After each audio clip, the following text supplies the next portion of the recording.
Start करने के बैठ जाओ अच्छे से बढ़िया तरीके से। चलो फिर स्टार्ट करते हैं। क्वेश्चन से शुरुआत करते हैं। क्वेश्चन देखो, the diameter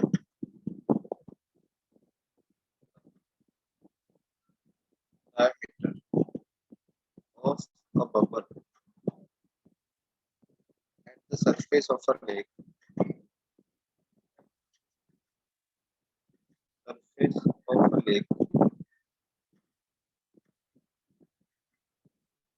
is 4 mm.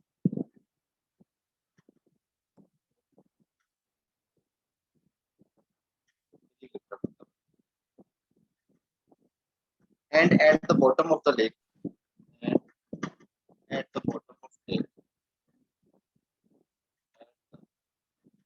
bottom of is 1 mm.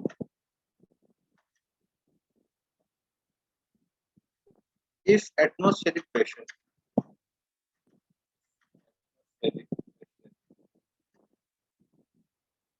180 and the temperature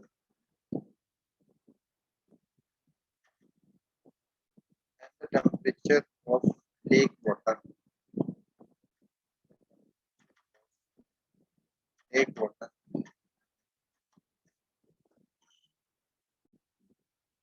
and atmosphere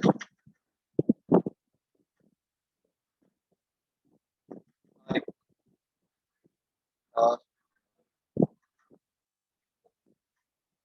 what is the depth of the depth of sir आपकी वॉइस ब्रेक हो रही है। बस ब्रेक हो रही है। यस सर, सर क्लियर नहीं आ रही बिल्कुल भी। सर बहुत कम भी आ रही है। Yes sir. एक सेकंड।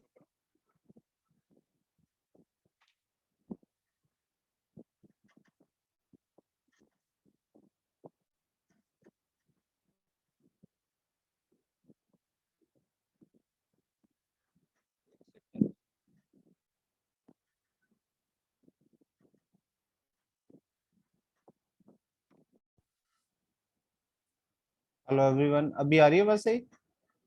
Yes sir. यस अभी ठीक है ना? वो एक्चुअली माइक चेंज हो गया था वहां पे, इसलिए नहीं आवाज सही आ रही थी। ठीक है, अब ठीक है। चलो, तो बेसिकली ये क्वेश्चन है, diameter of the bubble of at the surface of, तो एक लेक है बेसिकली, एक लेक है।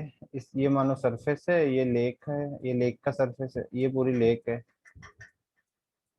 एक बबल लेक के सरफेस पे है, एक बबल लेक के सरफेस पे है, एक बबल यहाँ पे डेप्थ नीचे बॉटम पे। ठीक है, और इसका भी हमें दे रखा है, दोनों का डायमीटर दे रखा है, एटमॉस्फेरिक प्रेशर तुम्हें दे रखा है, टेम्परेचर दोनों, एटमॉस्फेयर में जो टेम्परेचर और लेक का जो टेम्परेचर है वो सेम है। हमें बताना है डेप्थ क्या है लेक की। करो इस क्वेश्चन को, करो इस क्वेश्चन को।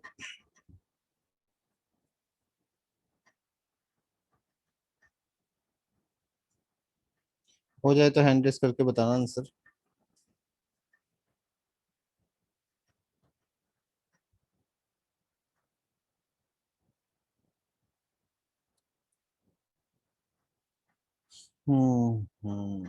यार ये क्वेश्चन तुम वैसे कर नहीं पाओगे, इसमें एक कॉन्सेप्ट यूज हो जाएगा वो जो हमें पढ़ना है अभी, आई थिंक।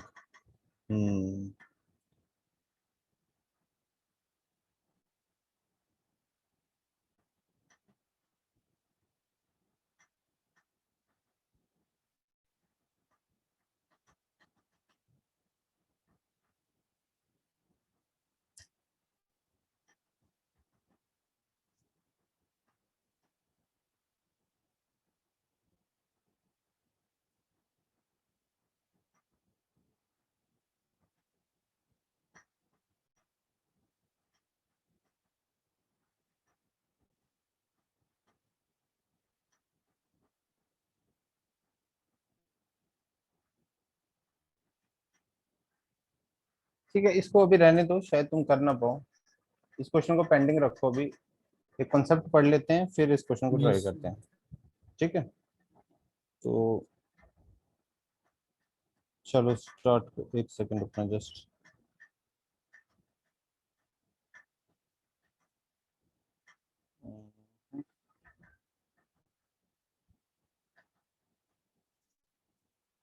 ओके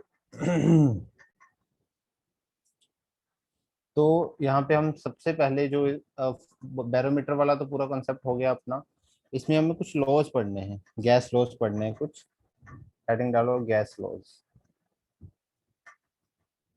इसमें सबसे पहला जो लॉ है दैट इज बॉयल्स लॉ,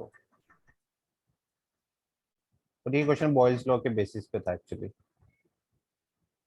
मैंने ध्यान नहीं दिया। बॉयल्स, ठीक है? तो बॉयल्स लॉ क्या yes, कहता है sir. भाई? For a fixed amount of gas, for a fixed amount of gas at constant temperature, at constant temperature, the volume occupied, the volume occupied by the gas, by the gas is inversely proportional to, is inversely proportional to, inversely proportional to the pressure, pressure applied on the gas,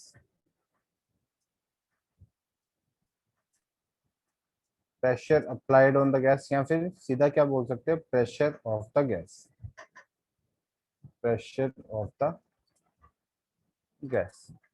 तो क्या बोल रहा है, fixed amount of gas हमारे पास है, मान लो हमारे पास एक फिक्स्ड अमाउंट ऑफ गैस है, तो कांस्टेंट टेम्परेचर पे जो वॉल्यूम ऑक्यूपाई करती है गैस वो इनवर्सली प्रोपोर्शनल होता है प्रेशर ऑफ गैस, ठीक है? वो इनवर्सली प्रोपोर्शनल होता है। तो सिंपल सी यहाँ पे क्या चीज है, जो वॉल्यूम है that is inversely proportional to pressure, volume is Yes, sir. Inversely proportional to pressure, ठीक है? तो मतलब वॉल्यूम अगर बढ़ेगा तो प्रेशर कम होगा, प्रेशर अगर बढ़ेगा तो वॉल्यूम कम होगा, सिंपल सी चीज है भाई। बट टेम्परेचर कांस्टेंट होना चाहिए, टेम्परेचर क्या होना चाहिए भाई, कांस्टेंट। सिंपल सी बात है ना, अगर तुम देखो, अगर मैं कंटेनर बड़ा लूंगा, मतलब मान लो वॉल्यूम, वॉल्यूम है कुछ, वॉल्यूम इस टाइप कुछ वॉल्यूम है, ठीक है? तो कुछ प्रेशर एक्सर्ट कर रहा होगा, अगर मैं वॉल्यूम कम कर दूं, टेम्परेचर सेम रखूं, same amount of gas, volume कम कर दूं, तो अब प्रेशर क्या हो जाएगा, प्रेशर ऑटोमेटिकली क्या हो जाएगा, बढ़ जाएगा, ठीक है? प्रेशर क्या हो जाएगा, इंक्रीज हो जाएगा। तो ये दोनों इनवर्सली प्रोपोर्शनल होती हैं भाई। इंक्रीज क्यों हो जाएगा भाई, क्योंकि अब कम स्पेस पे ज्यादा नंबर ऑफ मॉलिक्यूल्स है गैस के, कम स्पेस पे ज्यादा नंबर ऑफ मॉलिक्यूल्स है गैस के, तो कोलिजन ज्यादा होंगे, ज्यादा कोलिजन होंगे तो ऑब्वियसली इस वॉल पे भी ज्यादा टकराएंगे, ठीक है ना? इस कंटेनर की वॉल पे भी ज्यादा वेलोसिटी से टकराएंगे, तो प्रेशर बेसिकली इंक्रीज हो जाता है। जितने कम वॉल्यूम में ज्यादा नंबर ऑफ मॉलिक्यूल्स होंगे गैस के, उतना प्रेशर इंक्रीज हो जाता है, क्योंकि नंबर ऑफ कोलिजन Yes, बढ़ sir. जाते हैं, ठीक है? इसलिए volume is inversely proportional to the pressure but at the constant temperature, और फिक्स्ड अमाउंट होना चाहिए गैस का, ऐसा नहीं कि कम ज्यादा, क्योंकि अमाउंट से फर्क पड़ जाएगा। तो for the Yes, fixed sir. Amount of gas, ये भी याद रखना, फिक्स्ड अमाउंट। तो यहाँ पे हम क्या बोल सकते हैं, पीवी इक्वल्स टू कांस्टेंट बोल सकते हैं। Yes, sir. पीवी क्या होना चाहिए भाई, पी और वी का प्रोडक्ट जो होना चाहिए वो क्या होना चाहिए, कांस्टेंट होना चाहिए, ठीक है? पी और Yes, वी का sir. प्रोडक्ट क्या होना चाहिए, constant. And this constant, this constant will be dependent, एक second, this constant will be dependent, dependent on the amount of gas, on the amount of gas, amount of gas and temperature of the gas, and temperature of gas, तो ये जो constant की value है ये किस किस पे depend करती है, अमाउंट ऑफ गैस पे और टेम्परेचर ऑफ गैस पे। कितना अमाउंट है गैस का और कितना टेम्परेचर है उस पर डिपेंड करती है। ठीक है, ये जो कांस्टेंट की वैल्यू होती है, अमाउंट कितना है टेम्परेचर कितना है। ठीक है, और पीवी ऑब्वियसली इधर क्या यहाँ पे इज इक्वल टू आके यहाँ पे क्या होता, कुछ कांस्टेंट आता, और ये पी इधर चल गया तो पीवी इक्वल्स टू कांस्टेंट आ गया। ये के क्या है, कोई कांस्टेंट है। ठीक है, तो पीवी इज इक्वल टू क्या, Yes, पी sir. और वी का प्रोडक्ट क्या है, कांस्टेंट है। मतलब अगर एक बढ़ेगा तो दूसरा ऑटोमेटिकली कम होगा, अगर एक बढ़ेगा दूसरा कम होगा, दूसरा बढ़ेगा तो पहले वाला कम होगा, बिकॉज प्रोडक्ट दोनों का कांस्टेंट रहना चाहिए। ठीक है, तो अब देखो अगर पीवी कांस्टेंट है, पीवी का प्रोडक्ट कांस्टेंट है,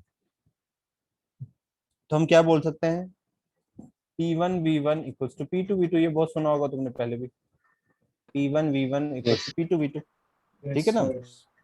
तो बेसिकली इनिशियली जो प्रेशर और वॉल्यूम होगा उनका प्रोडक्ट, जो फाइनल प्रेशर और वॉल्यूम होगा उनके प्रोडक्ट के इक्वल होना चाहिए। सिंपल सी बात है, Yes, अगर sir. टेम्परेचर कांस्टेंट है, अगर temperature constant at constant temperature और फिक्स्ड अमाउंट ऑफ गैस होना चाहिए, तो पहले प्रेशर और इनिशियल प्रेशर वॉल्यूम का प्रोडक्ट फाइनल प्रेशर वॉल्यूम के प्रोडक्ट के बेसिकली क्या होना चाहिए, इक्वल होना चाहिए। ठीक है, इसमें कुछ ग्राफ्स देख लेते हैं जो हमें थर्मोडायनेमिक्स में भी काम आएंगे।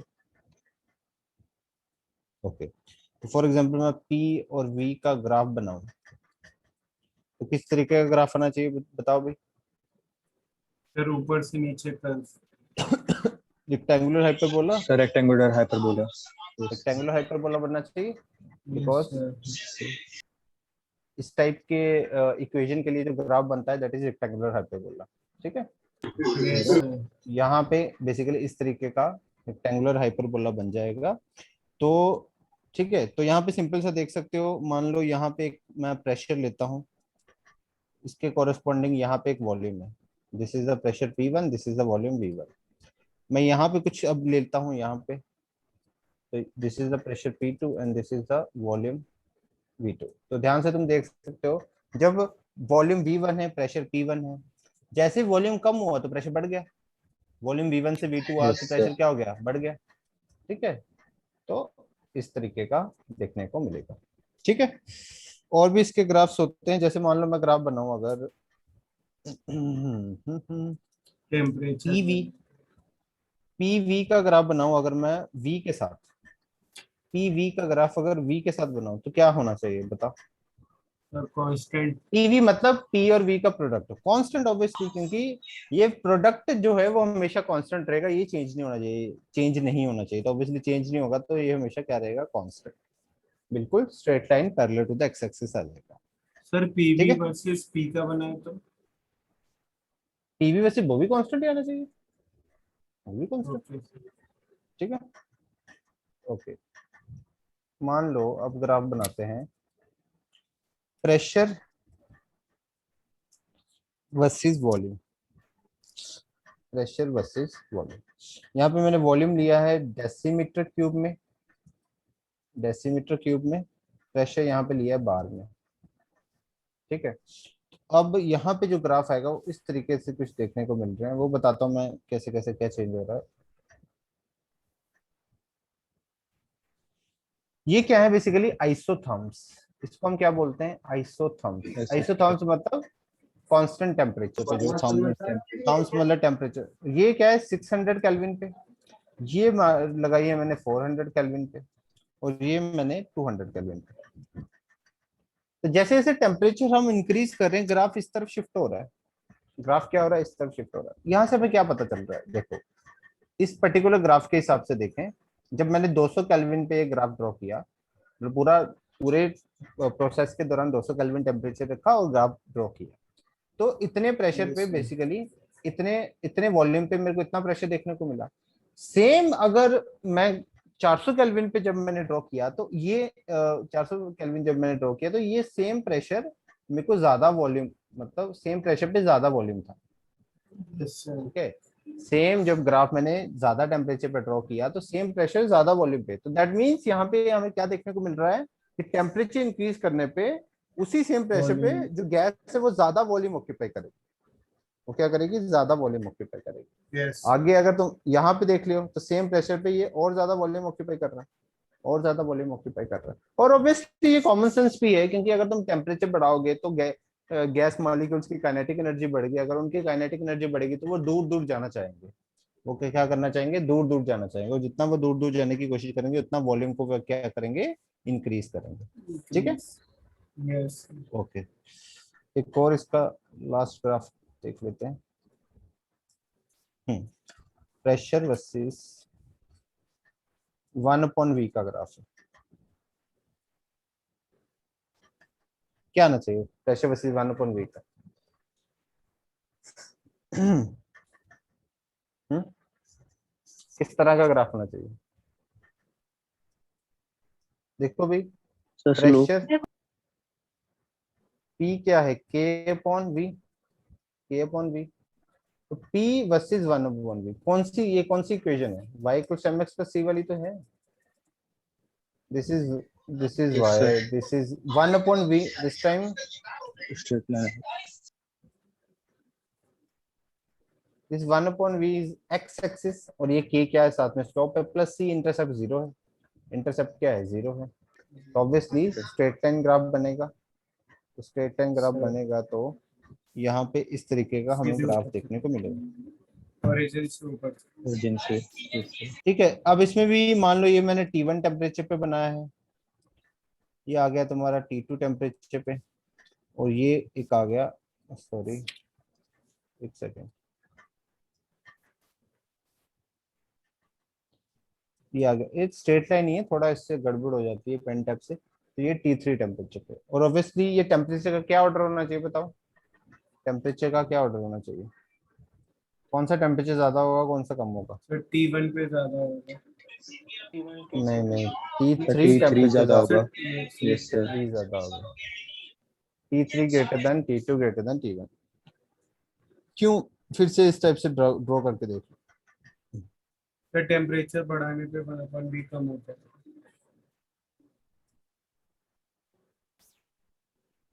तो सेम प्रेशर पे ज्यादा टेम्परेचर पे क्या होगा? ज्यादा टेम्परेचर पे वॉल्यूम की वैल्यू ज्यादा होगी, तो 1/V की वैल्यू क्या होगी? कम होगी। कम। ठीक है ना, 1/V की वैल्यू क्या होगी? कम होगी। ठीक है भाई, यहाँ तक क्लियर है? Yes sir.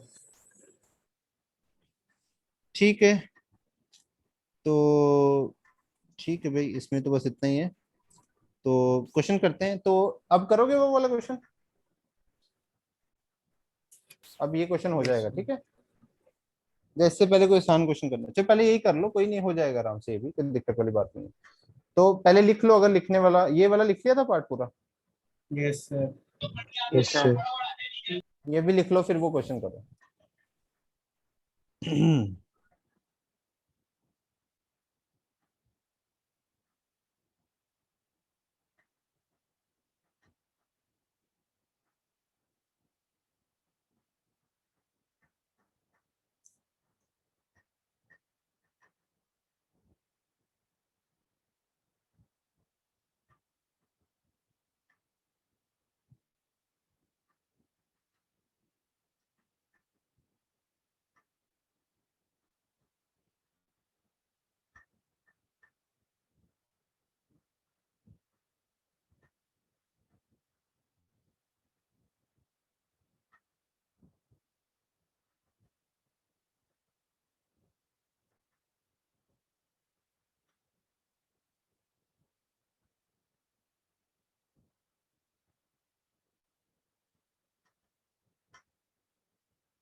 6.3 मीटर। बाकी लोग भी आंसर दो फिर करते हैं।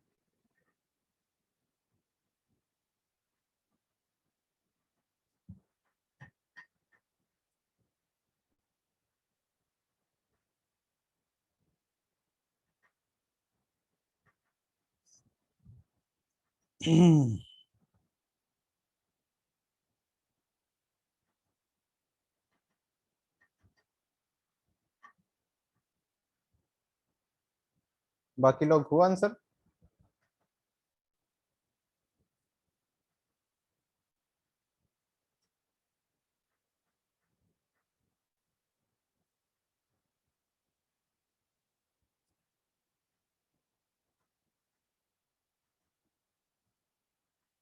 वन 153 मीटर तनिष्क का आंसर आया है। नहीं तनिष्क, थोड़ी सी मिस्टेक है आई थिंक, चेक कर लो एक बार। देखो एक यहाँ पे है, करो करो, मैं अभी समझा नहीं रहा, अभी तुम करते रहो।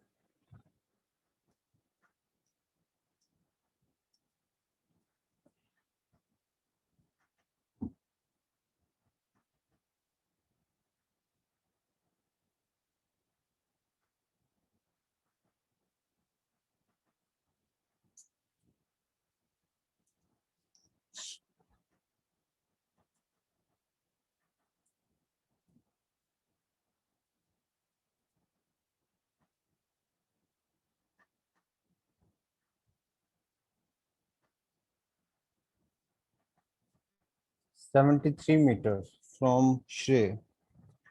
ठीक है भाई, चलो सबने आंसर्स तो दे दिए हैं, एक बार चेक कर लेते हैं कैसे होगा ये क्वेश्चन। देखो भाई, क्या उसने बोला था कि एक बबल लेक के सरफेस पे प्रेजेंट है जिसका डायमीटर हमें 4 mm दे रखा है, और एक बबल लेक के बॉटम पे प्रेजेंट है जिसका डायमीटर हमें 1 mm दे रखा है। एक बबल लेक के बॉटम में प्रेजेंट है। Yes sir. जो ऊपर प्रेजेंट है उसको प्रेशर कितना लगेगा? 180 m, सिंपल सी बात है, Yes, एटमॉस्फेरिक sir. प्रेशर। और जो नीचे है उसका एटमॉस्फेरिक प्रेशर प्लस जो ये वाटर का प्रेशर ऐड होगा, प्लस ये वाटर का प्रेशर क्या हो जाएगा? ऐड हो Yes, जाएगा। sir. वाटर का प्रेशर कैसे लिखूंगा? Pt equals to 180 m plus water का प्रेशर कैसे लिख सकता हूँ? रो जी एच करके, रो जी एच। ठीक है, इसको फिलहाल 1 की जगह पी एटीएम ही कर लो, ठीक है, क्योंकि अभी यूनिट का हमें पता नहीं है उसका क्या रखेंगे। तो P2 को P ATM plus P water, यहाँ पे भी P ATM plus rho g H. ठीक है, यहाँ तक तो क्लियर है। अब आगे मैं नेक्स्ट इस पे करवा देता हूँ, देखते हैं चलो एक बार कैसे करेंगे इस क्वेश्चन को। अब देखो P1 है 180 m। अच्छा, मैं वॉल्यूम निकालूं, अगर V1 निकालना चाहूँ तो क्या आएगा? 4/3 पाई आर क्यूब। डायमीटर तुम्हारा 4 mm था तो रेडियस 2 mm हो जाएगा, तो 2 का क्यूब हो Yes, जाएगा। sir. तो 4/3 पाई इंटू 2 कैंसल तो कुछ होगा नहीं, तो जो भी है ये आ जाएगा 4/3 32 लिख दूं सीधा, 32 पाई अपॉन 3। ठीक है। Yes, sir. अब नेक्स्ट देखते हैं P2 की अगर बात करें तो P atmosphere plus rho g h. P atmosphere rho g h, density water की कितनी होती है भाई? सब कुछ 1.01. सब कुछ ऐसा यूनिट में ले लो, ठीक है। ऐसा यूनिट में क्या होती है? 1.01. 1.01। ऐसा यूनिट में बोल रहा हूँ, पास्कल में। ओ सॉरी, पास्कल में बोल रहा, सॉरी। डेंसिटी उसमें केजी पर मीटर क्यूब में, डेंसिटी वाटर की केजी पर मीटर क्यूब में। वाटर की जो डेंसिटी होती है वो क्या होती है? 1 g/ml। Yes, इसको sir. केजी पर मीटर क्यूब में चेंज करेंगे तो ग्राम में, ग्राम को केजी में चेंज करोगे तो क्या हो जाएगा? ग्राम 10⁻³ हो जाएगा। -3. ml को मीटर क्यूब में चेंज करने पे क्या होगा? ml को metre cube, 1 metre cube equals to how much centimetre cube? 10⁻6 centimetre cube होता है। 10⁻6. Yes, sir. तो मैं ऐसा लिख सकता हूँ 1 metre cube equals to 10⁻6 ml, Yes, because sir. 1 centimetre cube equals to 1 ml होता है। 1 mm. ठीक है। Yes, sir. तो इसको अब चेंज करो, मतलब अब इस पे रखेंगे तो क्या रखूं, 10⁻⁻⁶ मीटर क्यूब रखूं? Yes, sir. पर लेके जाऊंगा तो क्या हो जाएगा, 10⁻³ 10⁻³ kg पर मीटर क्यूब। Yes, sir. तो चाहे तो ये याद रख लो, अगर नहीं याद है तो एकदम से निकालना सीखो, ठीक है। ये तो मैंने करा पूरा, पर ये माइंड में हो जाना चाहिए था, ठीक है। ये सब कुछ Yes, माइंड में sir. हो जाना चाहिए, वैसे तो याद ही रहना चाहिए ये तो, ठीक है। तो अब डेंसिटी पता है 10⁻³ जी की वैल्यू 9.81, एच की वैल्यू हमें निकालनी है, वही तो डेप्थ होगी बेसिकली, यही Yes, तो sir. डेप्थ होगी ना। Yes, sir. ये जो एच की वैल्यू आएगी यही तो डेप्थ है, ठीक है। ओके, तो P2 पता चल गया। तो PATM को भी अब ऐसा यूनिट में ले लें या इसको एटीएम में कन्वर्ट कर ले, क्या करें? इसको एटीएम में कन्वर्ट कर लेते हैं ना। 1 प्लस 10⁻³ इंटू 9.81 इंटू एच, इसको एटीएम में कन्वर्ट करेंगे तो किससे डिवाइड करना पड़ेगा, 101,325। Yes, sir. एक सेकंड, मेरे को ये करने देना, एक minute. 9 point into divide by 101,325, ये आ जाएगा तुम्हारा 0.096, 0.096। या इसको ना यार वो उसमें करते हैं, क्योंकि मीटर में आंसर निकल जाएगा। इसकी 1 एटीएम की जगह पे 101,325 पुट करके इसको ऐसा यूनिट में रखते हैं फिलहाल। तो ये आ जाएगा 9810 ठीक है। सही है अभी तक? Yes, sir. अब देख, नेक्स्ट आगे चलते हैं, एक सेकेंड। ओके, तो V2 कितना हो जाएगा भाई, 4/3 पाई, R कितना हो जाएगा, 1/2 का क्यूब हो जाएगा, है ना। 1/2 1/2 Yes, इंटू sir. 1/2, 2 से 2 कैंसिल, ये भी 2 से 2 गया, अल्टीमेट मिल जाएगा पाई/6, पाई/6। अच्छा, इसको भी, ये जो भी आ रहा है हमारा मिलीमीटर क्यूब में आ रहा है ना, वो भी मिलीमीटर क्यूब में आया था, ये भी मिलीमीटर क्यूब में आ रहा है। ठीक है ना, तो Yes, इसको भी sir. मीटर में करना पड़ेगा, ये भी ध्यान रखना, अगर फाइनली आंसर तुम्हें मीटर में चाहिए तो, ठीक है। तो बस अब कुछ नहीं करना, सिंपल सी चीज है। अब उसने क्या बोला था, टेम्परेचर सेम है वाटर का और उसका टेम्परेचर Yes, सेम है। sir. अगर टेम्परेचर सेम है तो हम क्या कर सकते हैं, P1 V1 equals to P2 V2 कर सकते हैं, Yes, sir. ठीक है। तो हम बेसिकली अब कर देंगे P1 V1 equals to P2 V2, यहाँ से आंसर निकालना है अब मेरे को, ठीक है। तो अब कैलकुलेशन ही आगे वो देख लेना, बस इसको भी अगर आंसर पूरा मीटर में चाहिए तुम्हें, क्योंकि ये भी पूरा प्रेशर दोनों, इसको भी तुम ऐसा यूनिट में ले आओगे 101,325 पास्कल, ये भी पूरा ऐसा यूनिट में है, ठीक है। और इसको भी तुम ऐसा यूनिट में कर लोगे, इसको भी मीटर में ले आओ, ठीक है। तो फाइनली तुम्हारा जो आंसर है वो फिर मीटर में निकल के आ जाएगा। अब मैं पूरा कैलकुलेट नहीं करूंगा, इसका आंसर जो यहाँ पे दे रखा है एक बार तुम भी फिर देख लेना, 651.168 मीटर है, ठीक है। तो कहीं ना कहीं तुमने यूनिट ऑर्डर में कोई ना कोई गलती की होगी, उसको एक बार चेक करना, Yes, कैलकुलेशंस को sir. एक बार सबको, ठीक है। V2 को इसको कन्वर्ट कर देना मीटर में, 1 मीटर इक्वल्स टू 10⁻³ मिलीमीटर, ठीक है। नहीं सॉरी, उल्टा लिख दिया मैंने, Yes, sir. उल्टा ले, 1 मिलीमीटर इक्वल्स टू 10⁻³ मीटर। तो इसमें 10⁻³ मीटर रखोगे, क्यूब भी हो जाएगा, ये भी ध्यान रखना, 10⁻³ मीटर का क्यूब, ठीक है। इस तरीके से चीजों को करना पड़ेगा तुम्हें। वैसे उसको भी कन्वर्ट कर लेना, और फाइनली जब सब कुछ वैल्यूज पुट करोगे तो आंसर तुम्हारा आ जाएगा मीटर्स में, ठीक है। Yes, sir. चलो बढ़िया। हम्म, आगे बढ़ते हैं, चलो फिर।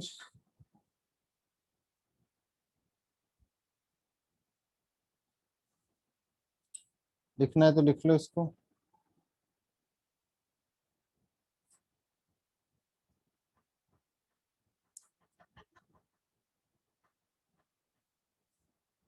इसको अगर कैलकुलेशन को थोड़ा इजी करना हो तो एक तरीका है, अगर थोड़ा कैलकुलेशन को इजी करना हो। कैसे कर सकते हैं, क्योंकि हमें डायमीटर मिलीमीटर में दे रखा है ना, तो एक तरीका है इजी करने का कि हम इसको 7 mm की टर्म्स में ले जाते हैं। ये क्या होगा 760 mm, ये भी ये यहाँ से आ जाएगा 760 mm।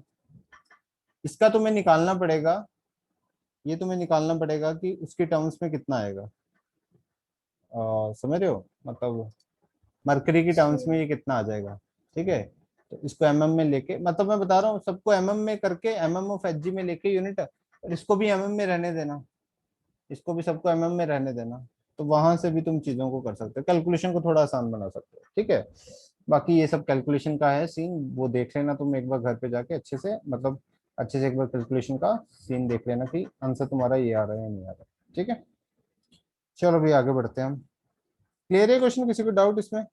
No sir. क्लियर, चलो यस सर।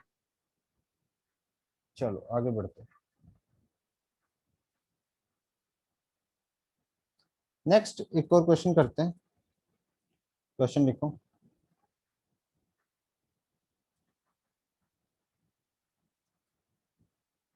ये भी थोड़ा अच्छा क्वेश्चन है, एडवांस लेवल का क्वेश्चन है, तो ध्यान से करना। A tube of length 50 centimeter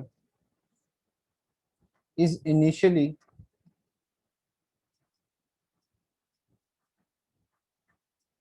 open,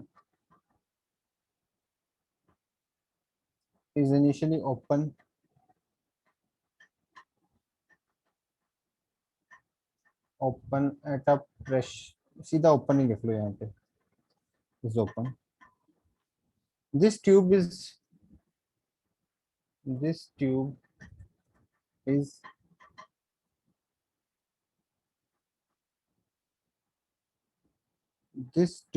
is dipped in a mercury container up to half of its length,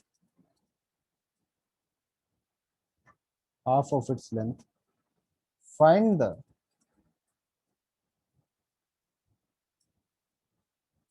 level of mercury column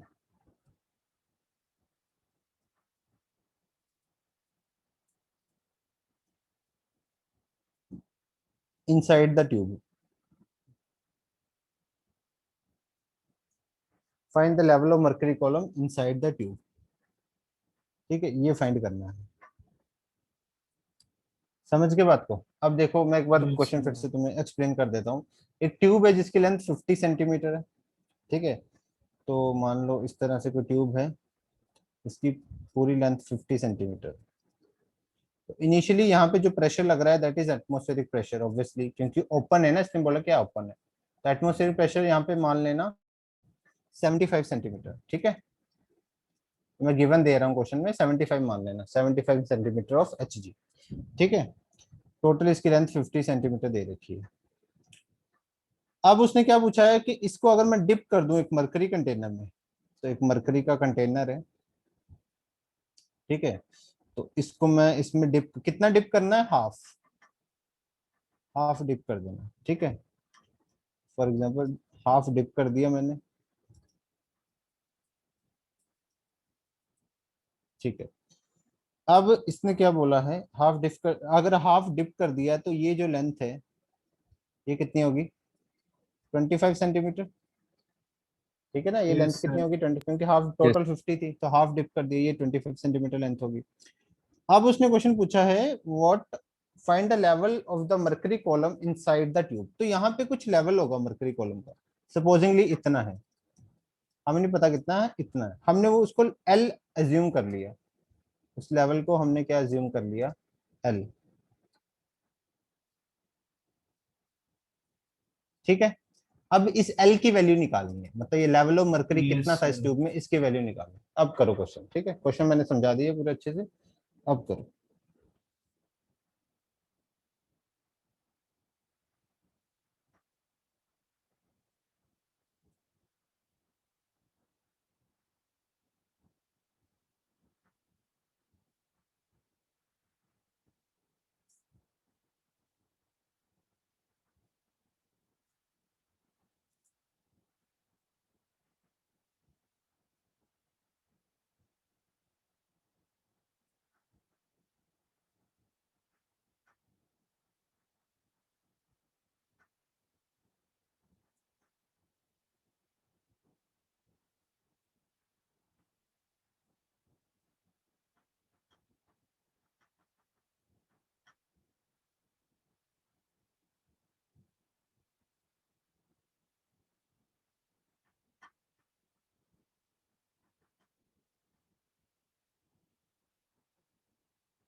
जिसका हो जाए हैंड रेस करके आंसर बताना।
कर पा रहे हो या नहीं? Yes, sir. बताओ भी। करो करो करो।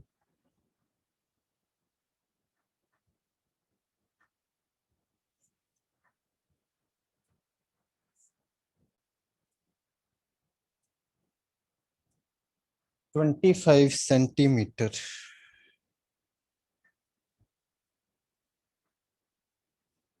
आंसर तो मेरे को भी नहीं पता, चेक करना पड़ेगा एक बार। आंसर नहीं मुझे पता इसका।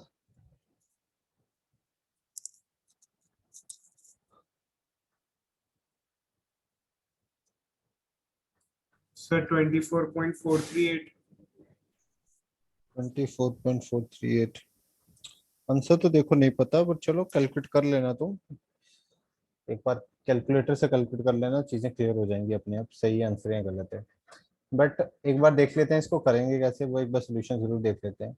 देखो, जब ये नॉर्मली बैठा था अकेला ओपनली, तो ओपनली जब ये अकेला बैठा था तो प्रेशर कितना था भाई? P1 स्टार्टिंग में इनिशियली P1 कितना था? 75 सेंटीमीटर। Yes, sir.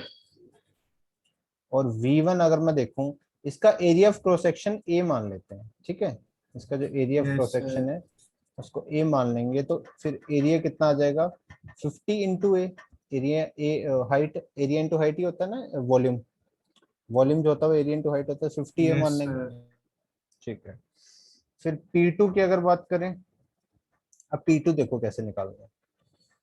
देखो, जो इस पॉइंट पे प्रेशर वही इस पॉइंट पे प्रेशर, ठीक है। और जो इस पॉइंट पे प्रेशर वही इस पॉइंट पे प्रेशर। जो इस पॉइंट Yes, पे sir. प्रेशर है वो कितना है? एक तो यहाँ से एटमॉस्फेरिक प्रेशर लग रहा है, Yes, sir. प्लस ये 20, प्लस ये एक्स्ट्रा है 25। Yes, sir. इस पॉइंट पे जो प्रेशर है वो कितना है? 100 सेंटीमीटर है भाई। एक तो ये एटमॉस्फेयर का हो गया 75, और प्लस 25 ये है, तो इस पॉइंट पे जो प्रेशर है वो कितना है? 100 है। तो अगर इस पॉइंट पे Yes. 100 है तो इस पॉइंट में वहां 100 माइनस एल बोल सकता हूँ। Yes, इस sir. पॉइंट में 100 माइनस एल बोल सकता हूँ। इस पॉइंट पे जितना उतना ही इस पॉइंट पे। अब देखो, यहाँ पे हमने किया क्या है, यहाँ पे बेसिकली कोई गैस प्रेजेंट थी, तो गैस ही तो प्रेजेंट थी, एयर ही होगी मेनली, मान लो एयर ही Yes, है, sir. यहाँ पे एयर ही है। जिसका यहाँ पे प्रेशर जो था, इनिशियल प्रेशर जो उस गैस का जो इनिशियल प्रेशर था वो कितना था? 75। अब जो इसमें Yes. गैस प्रेजेंट है, यहाँ पे जो गैस प्रेजेंट है, ये यहाँ पे भी प्रेशर अप्लाई कर रही होगी ना। इस गैस Yes, का sir. प्रेशर जो जहाँ पे है वो इसके ऑब्वियसली इस क्या बोलते हैं, इसके इसके यहाँ पे जो प्रेशर अप्लाई हो रहा है वो इस गैस की वजह से अप्लाई हो रहा है इस पॉइंट पे। Yes, sir. इस पॉइंट पे जो प्रेशर अप्लाई हो रहा है वो गैस, तो यहाँ पे जो पॉइंट, यहाँ पे जो प्रेशर है वो यहाँ पे इस प्रेशर के इक्वल है, तो मतलब पी गैस का जो प्रेशर है वो मैं बोल सकता हूँ 100 माइनस एल। इसलिए मैं P2 क्या बोल सकता हूँ? 100 माइनस एल। Yes, sir. बोलो यहाँ इसमें कोई गड़बड़ी? ये थोड़ा सा ट्रिकी था, ट्रिकी तो कुछ नहीं था, यहाँ पे 100 था, यहाँ पे 100 माइनस एल था, और जो यहाँ पे जो प्रेशर था वो गैस का प्रेशर था। तो इनिशियली जो गैस का प्रेशर था वो 75 था, और बाद में कितना हो गया? 100 माइनस एल हो गया। Yes, V1 sir. Volume V1 था, इस वॉल्यूम V1 था, और अब V2 कितना हो जाएगा बताना जरा? V2 कितना हो जाएगा? V1 तो समझ आ रहा है कि ये इतना 25. गैस 25। अब गैस इतने ही एरिया, इतने ही वॉल्यूम में प्रेजेंट है गैस, ये वाला वॉल्यूम, सॉरी क्या बोलते हैं, हाँ ये वाले वॉल्यूम में Yes, इतनी तो sir. हमने डिप, इतनी यहाँ हमने आधी क्या किया था, आधी डिप कर दिया था, आधा उसको ओपन रहने दिया था, ठीक है ना। तो अब यहाँ पे जो V2 आ जाएगा वो कितना आ जाएगा, 50 - L, 50 - L, पूरा 50 था और L बीच में से माइनस करेंगे। ये पूरा यहाँ से यहाँ तक क्या था, 50, पूरी पूरी लेंथ इसकी कितनी थी, 50 थी ना, इसकी पूरी लेंथ कितनी थी, 50 थी, और यहाँ पे ये L है, तो 50 - L इंटू ए, बताओ भाई, Yes, 50 - L इंटू आ जाएगा, सिंपल है ना। पूरा 50 था, एल Yes. कवर हो गया, एल एल में लिक्विड आ गया, अब वहां पे गैस थोड़ी है। अब P1 V1 सब कुछ पता है, लगा दो, क्योंकि टेम्परेचर तो सेम ही है, टेम्परेचर पे तो हमने कोई चेंज नहीं ना किया, टेम्परेचर सेम ही है, Yes, ठीक है। sir. अगर उन्होंने टेम्परेचर के बारे में कुछ मेंशन नहीं किया तो तुम कांस्टेंट मान सकते हो, लेकिन अगर टेम्परेचर के बारे में कुछ उसने मेंशन नहीं किया तो तुम कांस्टेंट मान सकते हो, और मानोगे तो obviously P1 V1 equals to P2 V2 हो जाएगा। अब यहाँ से आंसर कैलकुलेट करना है, और P1 कितना, 75, सॉरी हाँ, P1 कितना 75 और V1 कितना 50 है, P2 कितना 100 - L, और ये कितना 50 - L। तो इसमें क्वाड्रेटिक इक्वेशन बनेगी, साफ दिख रहा है, उसको सॉल्व करना। अच्छा ए यहाँ पे ए कैंसिल हो जाएगा, ए यहाँ पे भी आएगा, ए और के कैंसिल हो जाएगा, ठीक है। तो यहाँ पे ऑब्वियसली क्वाड्रेटिक इक्वेशन बनेगी, उसको सॉल्व करना पड़ेगा, ठीक है। इसको इसके साथ मल्टीप्लाई करोगे तो कितना आएगा, 5000 माइनस 100L माइनस 50L भी आएगा, प्लस क्या आ जाएगा, L² इज इक्वल टू, इन दोनों को मल्टीप्लाई करेंगे तो क्या आ जाएगा, 3750, Yes, sir. ठीक है। अब इसमें क्वाड्रेटिक इक्वेशन उसको सॉल्व करोगे और बाकी तुम्हारा आंसर आ जाएगा, ठीक है। तो एक बार देख लेना आंसर, मेरे को भी नहीं पता इसका, कैलकुलेट कर लेना अच्छे से, ठीक है। Yes, sir. किसी को डाउट इस क्वेश्चन में, क्लियर हो गया ना सबको। Yes, sir. Yes, तो sir. ये एडवांस, ये बेसिकली एडवांस का लेवल है, एडवांस में इस टाइप के क्वेश्चन पूछे जाते हैं, ठीक है। मेंस में तो ऐसे क्वेश्चन नहीं आते, तो इतना घबराने की जरूरत नहीं है, ठीक है। जनरली ये एडवांस में आते हैं इस टाइप के क्वेश्चन, ठीक है। Yes, sir. तो कोई मुश्किल नहीं होते, बस थोड़ा सा कैलकुलेशन में टाइम लग जाएगा, थोड़ा सा एक बार कंसेप्ट सोचने में थोड़ा सा टाइम लगता है, एक बार हिट कर गया अगर कंसेप्ट, तो बस अपने आप चीजें हो जाती हैं फिर, ठीक है। चलो Yes, sir. एक लास्ट क्वेश्चन करते हैं इसका, बॉयल्स लॉ का, फिर नेक्स्ट गैस लॉ पे चलेंगे।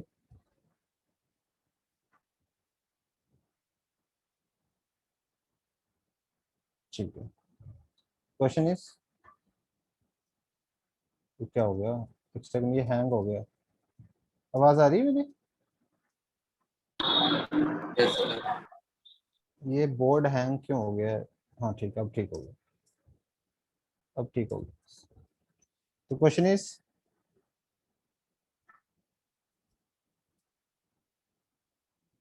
a rubber balloon, a rubber balloon contains some solid marbles, some solid marbles, each of volume, each of volume 10 ml. A gas is filled, a gas is filled in the balloon, in the balloon at a pressure of, at a pressure of 2 atm, and the total volume, and the total volume of the balloon, of the balloon is 1 liter in this condition, is 1 liter in this condition, if the external pressure, if the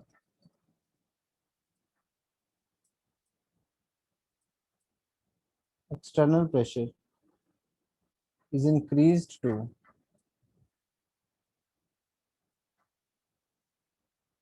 4 atm, the volume of the balloon, the volume of the balloon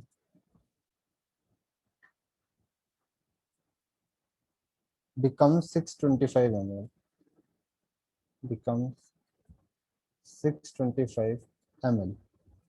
Find the number of marbles, find the number of marbles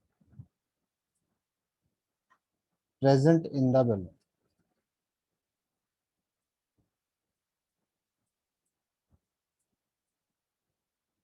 इस question को करना है। एक rubber का balloon है जिसमें कुछ solid marbles है, सबका वॉल्यूम 10 ml है। उसमें गैस फिल की है बैलून में, कितने प्रेशर पे? 2 atm प्रेशर पे। टोटल वॉल्यूम बैलून का दे रखा है 1 लीटर इस कंडीशन पे जब प्रेशर 2 atm है।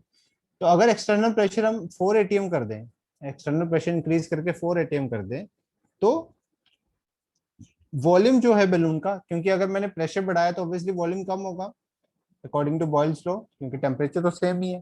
तो मैंने क्या किया, एक्सटर्नल प्रेशर बढ़ा दिया, प्रेशर बढ़ गया तो वॉल्यूम ऑटोमेटिकली क्या हो गया, कम हो गया।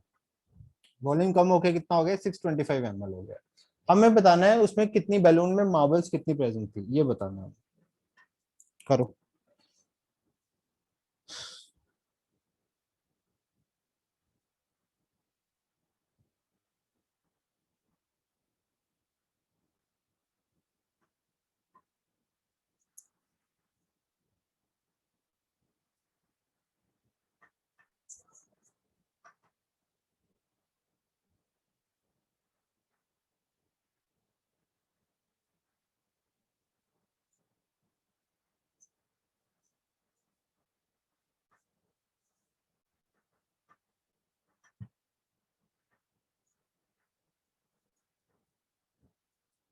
"25 marbles, yeah, is the right answer. Very good. 25 marbles is the right answer. बाकी लोग भी कर लो।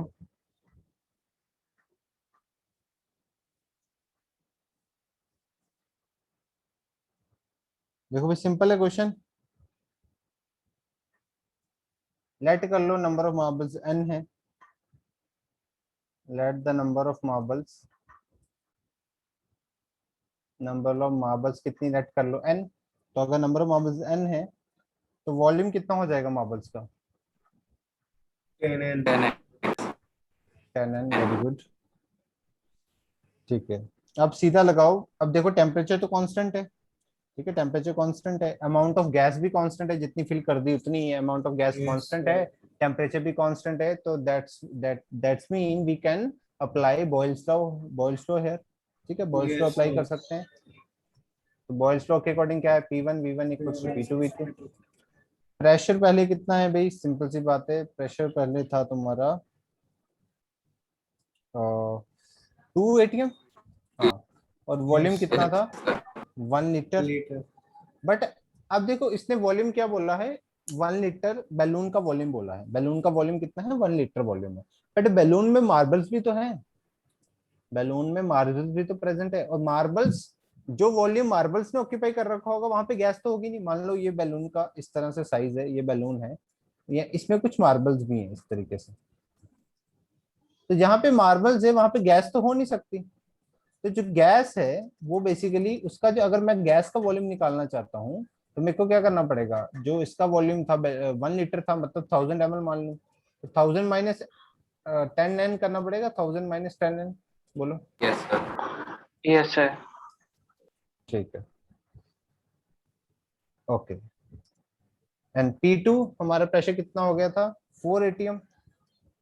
वॉल्यूम कितना करना पड़ेगा, 625। मार्बल तो अभी भी है 10n, मार्बल तो अभी भी प्रेजेंट है 10n। बस इसका इस इक्वेशन को यूज करो, आंसर तुम्हारा आ जाएगा 25। 25 विल बी योर आंसर। बोलो भाई, Yes. क्लियर है ये क्वेश्चन? Yes, sir. ओके, तो यहाँ पे तुम्हारा बॉयल्स लॉ होता है भाई खत्म। ठीक है, Yes, sir. ठीक है भाई, तो बॉयल्स लॉ हो गया खत्म। तो नेक्स्ट चार्ल्स लॉ मेरे हिसाब से नेक्स्ट क्लास में करते हैं, अभी शीट डिस्कस कर लेते हैं अपनी आयनिक वाली जो बची हुई है। Yes, sir. ठीक है, आयनिक अगर टाइम बचेगा तो फिर चार्ल्स लॉ भी स्टार्ट कर देंगे। ठीक है, तो चलो अब आयनिक इक्विलिब्रियम की शीट डिस्कस कर लेते हैं। तुम भी शीट ओपन कर लो, एक सेकंड मेरे को भी दो टाइम।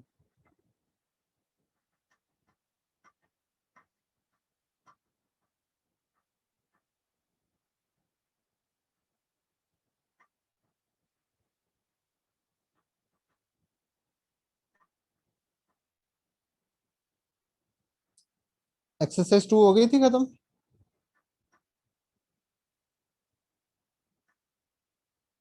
एक्सरसाइज 2 डिस्कस हो गई थी? बोलो भाई। Yes, sir. ठीक है, एक्सरसाइज 3 से डिस्कस करना है ना हमें? ठीक है, चलो बोलो एक्सरसाइज 3 में question number 1 to 10 JEE Mains offline. So 4. Question number 4th में बोला which of the following statement is not true. किस स्टेटमेंट में डाउट है?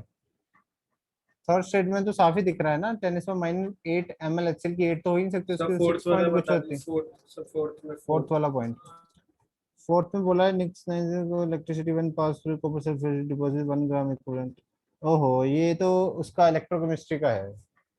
ये वाली चीज जो इसने लिखी हुई है ना, ये इलेक्ट्रोकेमिस्ट्री में हम पढ़ते हैं, ये फैराडे लॉ है, इसको छोड़ दो अभी। Okay. ठीक है,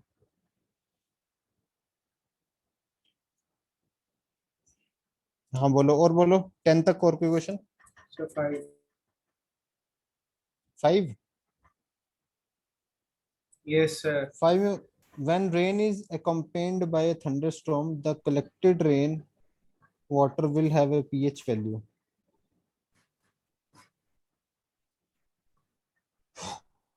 थंडरस्टॉर्म की वजह से when rain is accompanied by thunderstorm, the collected rain water will have a pH value. I think इसका लेना देना जहां तक मुझे लग रहा है उसके साथ है, क्या बोलते हैं, थंडरस्टॉर्म की वजह से टेम्परेचर में भी टेम्परेचर इंक्रीज होगा आई थिंक, उस वजह से थंडरस्टॉर्म की वजह से, मुझे तो वही लग रहा है। देखो हाँ, थंडरस्टॉर्म की वजह से बेसिकली क्या होता है ना, थंडरस्टॉर्म की वजह से टेम्परेचर इंक्रीज होता है, टेम्परेचर प्रोवाइड होता है, मतलब जब भी थंडरस्टॉर्म होता है तो टेम्परेचर बढ़ता है जहां पे भी वो बढ़ता है, थंडरस्टॉर्म वगैरह जो भी होता है।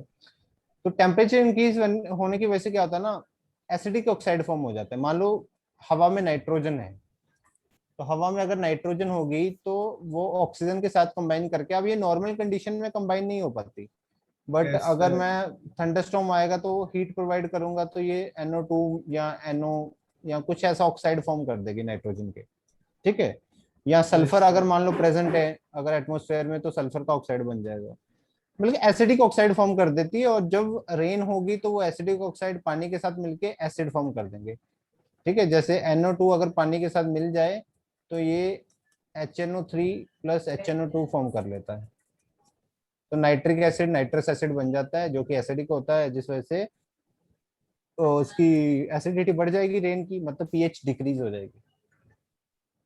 ठीक है, Yes, sir. Okay So 12. ठीक है, एक सेकंड, ये शीट पता नहीं कहाँ गुम हो गई। 12th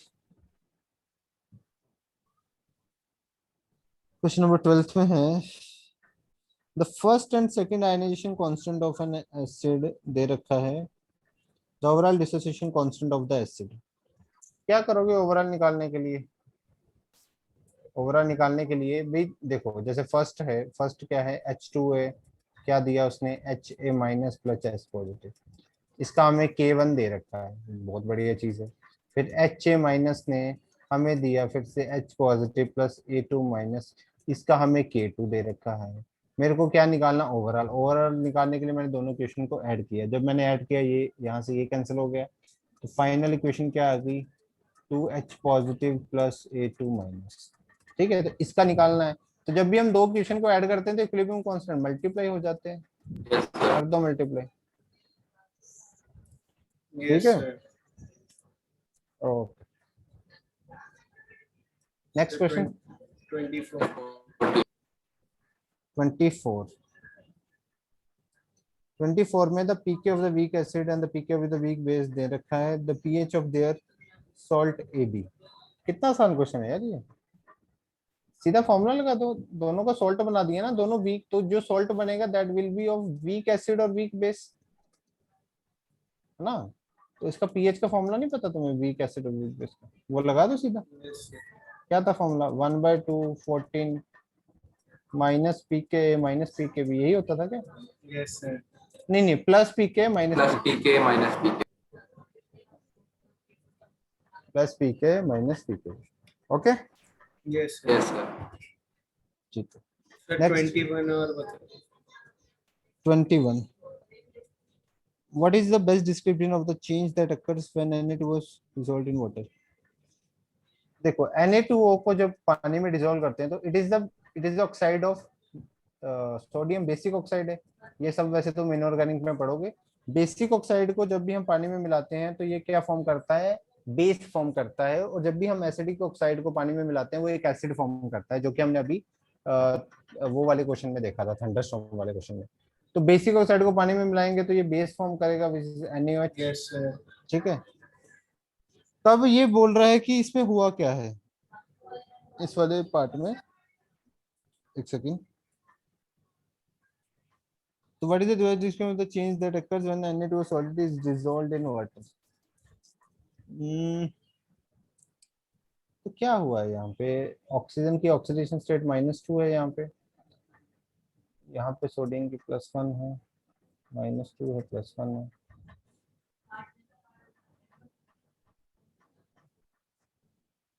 यहाँ पे लिखा oxide and accept share pair of electron, oxide and donates pair of electron. Okay, oxidation number of oxygen, oxidation number पे तो कोई फर्क नहीं पड़ा। देखो ऑक्सीडेशन नंबर पे कोई फर्क नहीं पड़ा, तो तुम मतलब ये बोल सकते हो, एक तरीके से इसको ऐसे हम रिप्रेजेंट कर सकते हैं कि जो ऑक्साइड आयन है इसने H2 को अपने इलेक्ट्रॉन डोनेट किए हैं, एक तरीके से ऐसा मान सकते हो। तभी इसने यहाँ से H+ खींच लिया है, ठीक है, तभी यहाँ से इसने H+ खींच लिया है। Yes, sir. ठीक है, तो क्योंकि ऑक्सीडेशन स्टेट पे तो कोई फर्क नहीं पड़ा, तो ये थोड़ा सा बोला जा सकता है। अगर सब ऑप्शन को कंक्लूड किया जाए तो ये ऑप्शन सबसे राइट लग रहा है मुझको तो। ठीक है, Yes, sir. ठीक है, और बोलो। 27. 27 में an aqueous solution contain an unknown concentration of Ba2 positive. Okay, when 50 ml of a 1 molar solution of Na2S4 is added, BaSO4 just begins to precipitate. Okay, तो क्या हुआ, एक सोल्यूशन था जिसमें Ba2 पॉजिटिव प्रेजेंट था, मैंने उसमें क्या मिला दिया, Na2SO4। कितना मिलाया ये भी मेरे को पता है, मैंने मिलाया 50 ml 1 मोलर, मतलब मिलीमोल्स अगर निकालूं तो कितने आ जाएंगे, 50 मिलीमोल्स मिला दिए मैंने। ठीक है, जैसे मैंने 50 मिलीमोल्स ऐड किए इसके, तो अब सोल्यूशन में क्या आ गया, Na पॉजिटिव आयन भी आ गया और SO4 2 माइनस में, और Ba2 पॉजिटिव SO2 माइनस आपस में कंबाइन करके क्या फॉर्म कर देते हैं, पीपीटी फॉर्म कर देते हैं, because it is a sparingly soluble salt. तो ये दोनों मिक्स होकर पीपीटी फॉर्म करेंगे। अब उसने हिंट दिया है क्वेश्चन में, it just begins to precipitate, मतलब अभी स्टार्ट ही हुआ है। तो मैं ये बोल सकता हूँ कि KIP किसके इक्वल है, KSP के, तभी तो जस्ट बिगिंस टू प्रेसिपिटेट का तो ये मतलब हुआ है ना। So the final volume is 500 ml, final volume भी दे रखा है 500। The solubility product of the BaSO4 is, solubility product भी दे रखा है। What is the original concentration of Ba2 positive. तो देखो इसमें क्या करो, BaSO4 barium 2 positive plus SO4 2 minus. ठीक है, ठीक है। सो यहाँ पे अब इसका KSP तो हमें दे रखा है, कितना है 10⁻⁻10 KSP दे रखा है, और KSP दे रखा है और जस्ट बिगिंस टू प्रेसिपिटेट बोला है, तो आयनिक प्रोडक्ट उसके इक्वल है। ठीक है, दैट मीन्स यहाँ पे क्या हो जाएगा, ये एक सेकंड रुकना, जस्ट एक सेकंड, एक कॉल आ रहा है।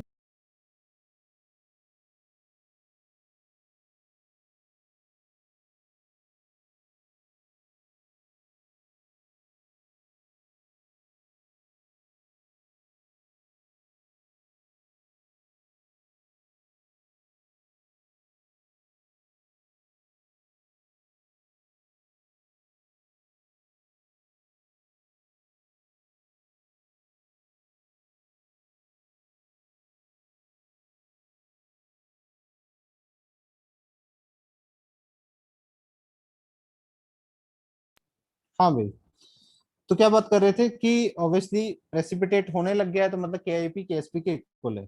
तो KIP कितना होगा, KIP किसके इक्वल होता है, बेरियम 2 पॉजिटिव की कॉन्सेंट्रेशन और SO4 2 माइनस की कॉन्सेंट्रेशन। ये Yes, sir. ये किसके इक्वल है, 10⁻10 के। KSP की वैल्यू मैंने यहाँ पे इसको KSP को पुट कर दिया 10⁻10। तो बेरियम 2 पॉजिटिव की कॉन्सेंट्रेशन हमें पता नहीं है, बेरियम 2 पॉजिटिव ही निकालना है ना हमने। Yes, sir. पर मेरे को SO4 2 माइनस की तो पता है, SO4 2 माइनस की पता है कितने मिलीमोल्स है, 50 मिलीमोल्स है। तो इसकी अगर मैं कॉन्सेंट्रेशन निकालूं 50 मिलीमोल्स, अच्छा फाइनल वॉल्यूम कितना आ गया था 500 ml, तो 1/10 Yes, होगी sir. Concentration, concentration 1/10 barium 2 positive. यहाँ से बेरियम 2 पॉजिटिव की कॉन्सेंट्रेशन निकल जाएगी। जब बेरियम 2 पॉजिटिव की Yes, sir. कॉन्सेंट्रेशन निकल गई, तो फिर फाइनली बचे, सॉरी, बेरियम 2 पॉजिटिव की कॉन्सेंट्रेशन जब निकल जाएगी, तो अब इसने इसने बेसिकली ओरिजिनल सॉल्यूशन में पूछा था ना कितने हैं, what is the original concentration, दोनों में फर्क समझना। इसने ओरिजिनल मतलब ये ऐड करने से पहले, ये ऐड करने से पहले कितनी कॉन्सेंट्रेशन थी, वो क्वेश्चन में पूछा हुआ है। अब ये जो यहाँ से तुम बेरियम 2 पॉजिटिव की कॉन्सेंट्रेशन निकालोगे, ये तो ऐड करने के बाद वाली आई है, ये क्या आई है, ऐड करने के बाद वाली, बट हमें पहले वाली निकालनी है। तो पहले वाली कैसे निकालेंगे, पहले वाली निकालने का तरीका सिंपल सा, ये लगाओ M1V1 = M2V2 वाला तरीका लगाओ, क्योंकि बेरियम 2 पॉजिटिव के मोल्स तो सेम ही रहेंगे ना, चाहे पहले हो चाहे बाद में, वो तो मोल्स तो सेम ही है उसके। तो पहले वाली मोलैरिटी हमें निकालनी है। पहले वाला वॉल्यूम कितना था 450 ml, क्योंकि अगर इसका 50 है और तुम्हें बाद में 500 दिया है, तो ऑब्वियसली इसका 450 होगा ना। और M2 जो तुम्हें है वो तुम्हें पता है, M2 यहाँ से निकलेगा भाई, M2 अब यहाँ से कितना आ जाएगा, 10⁻⁹ आ जाएगा, 10 उधर जाएगा तो 10⁻⁹। M2 Yes, कितना है, sir. 10V2 कितना है 500। तो ये जो M1 आएगा, this will be your answer. ठीक है, clear? Yes, sir. Okay, next question. So online वाले में third. ऑनलाइन वाले में third. The conjugate base of hydra Azoic acid, hydra Azoic acid इसको बोलते हैं HN3 को। ये N3 अजाइड आयन होता है, this is azide ion, Okay, sir. N3 minus, समझ गए? Yes, sir. और इसका जो एसिड होता है HN3H पॉजिटिव, उसको हाइड्रा एजोइक एसिड बोल देते हैं। ठीक है, नेक्स्ट बोलो। So fourth. फोर्थ में बोला है zirconium phosphate dissociate into 3 zirconium cations of charge +4 and 4। ठीक है, आगे बोलो। If molar solubility of zirconium phosphate is denoted by S and it's, ओहो क्या क्वेश्चन है ये, सिंपल सा, कुछ नहीं करना है इसमें। ZR3PO4 इसको तोड़ोगे तो क्या बनेगा, यही तो उसने, और ये ऑलरेडी उसने बोल भी रखा है, जो कि उसको बोलने की जरूरत भी नहीं थी। ठीक है, तो इसको क्या लिखोगे 3S4S, KSP Yes, लिखोगे sir. 3S का क्यूब इंटू 4S का 4। बस देख लो ऑप्शन वाइज अब। Okay, sir. Next, Fifth.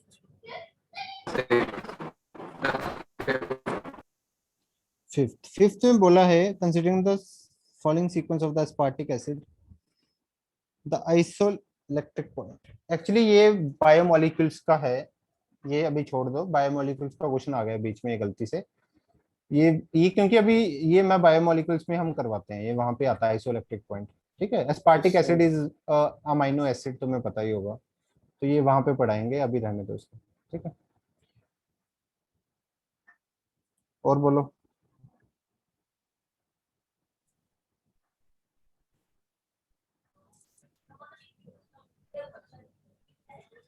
और ऑनलाइन में कुछ है? No, sir. So part 2 में 1. पार्ट 2 में 1 for sparingly soluble salt the relationship of the solubility product with its solubility s APBQ sorry APBQ, इसको अगर तोड़ोगे तो कैसे टूटेगा? PAQ positive plus QBP minus, ऐसे टूटेगा ना? Yes, sir. तो इसको Yes, ऐसे लिख sir. सकता हूँ, इसको ऐसे लिख सकता हूँ PS और QS। Yes, ठीक है, ठीक है, तो अब इसको ऐसे लिख सकता हूँ, इसका KSP अगर लिखूंगा, KSP को इसने LS लिखा हुआ है, आई थिंक LS लिखा है, yes, sir. इसको ऐसे लिख सकता हूँ PS की पा P QS की पा Q, ऐसे लिखना पड़ेगा ना? हो गया, Yes, S sir. S की पा होगी P प्लस Q और P की पा होगी P, Q की पा होगी P, आंसर आ गया। देखो कितना आसान क्वेश्चन था, जे एडवांस में आया, पर बच्चे इसको देख के भी घबरा गए होंगे, क्या क्या था इस क्वेश्चन में? कुछ भी नहीं था, इससे आसान क्वेश्चन जे एडवांस में आ सकता है। चलो भाई, next question.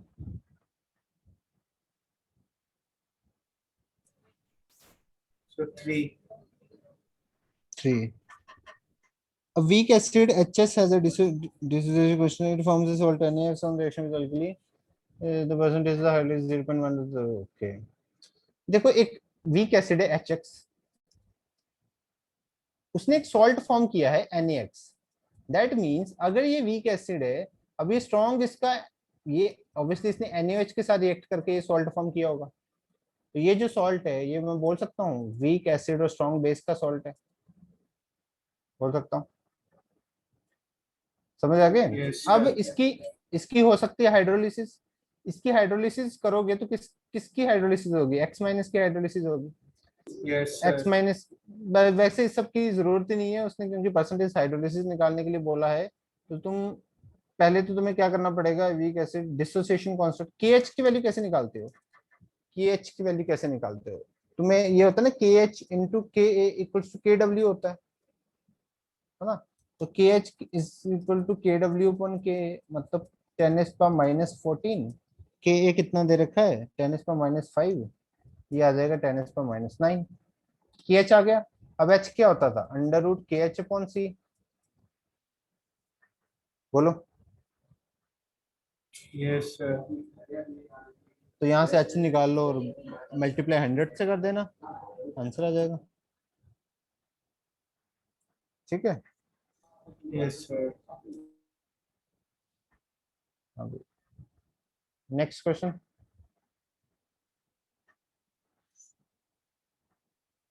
So 5. 5 Ag positive plus NH3 complex बना रहा है उसके साथ, फिर NH3 के साथ एक्सपोर्ट होता है, then the overall formation constant of the AgN, ये ऐसा क्वेश्चन मैंने क्लास में कराया है, मुझे यहाँ तक याद आ रहा है। इसका फॉर्मेशन कांस्टेंट मैंने बताया था ना, कैसे लिखोगे? Ag positive plus NH3 AgNH3 twice positive, ये होता है फॉर्मेशन कांस्टेंट की इक्वेशन, कि अगर कॉन्स्टिट्यूएंट पार्टिकल से डायरेक्टली इसको फॉर्म करना है तो वो होता है कि ये फॉर्मेशन की रिएक्शन होती है किसी भी कंपाउंड के लिए, कि कॉन्स्टिट्यूएंट पार्टिकल से इसको बनाना, ये मैंने क्लास में भी कराया था क्वेश्चन। तो ये रिएक्शन कैसे बनेगी? अगर तुम इन दोनों रिएक्शन को ऐड कर दोगे, फर्स्ट और सेकंड को, बन जाएगी ना ये रिएक्शन, फर्स्ट और सेकंड को ऐड कर दोगे। बन जाएगी भाई। तो अगर दोनों को ऐड करोगे Yes, तो sir. K1 K2 मल्टीप्लाई हो जाएगा, और क्या K1 K2 मल्टीप्लाई हो जाएगा, आंसर आ जाएगा तुम्हारा। ठीक है, Yes, sir. ये आंसर आ गया। ठीक है, हाँ बोलो, और कोई डाउट? No, sir. खत्म? ठीक है, Yes, sir. अगर कैपेसिटी हो तो एपीएस भी कर सकते हो, बाकी बाकी देखेंगे। चलो, वैसे मेंस के लिए तो बहुत मोर देन इनफ है, चीजें हो जाएंगी इसमें। ठीक है, मेंस में तुमने देखे ये क्वेश्चन कैसे आते हैं, एडवांस में भी बीच बीच में इजी क्वेश्चन आ जाते हैं, जो कि आ ही रखे हैं इसमें। ठीक है, Yes, चलो sir. बढ़िया है। ठीक है भाई, लेट फिर नेक्स्ट क्लास में स्टार्ट करते हैं चार्ल्स लॉ को। आज के लेक्चर फिर यहीं तक रखते हैं। ठीक है, और होमवर्क जो है, होमवर्क तुम क्या करो, शीट सेंड कर दूंगा मैं उसकी, गैसियस स्टेट की,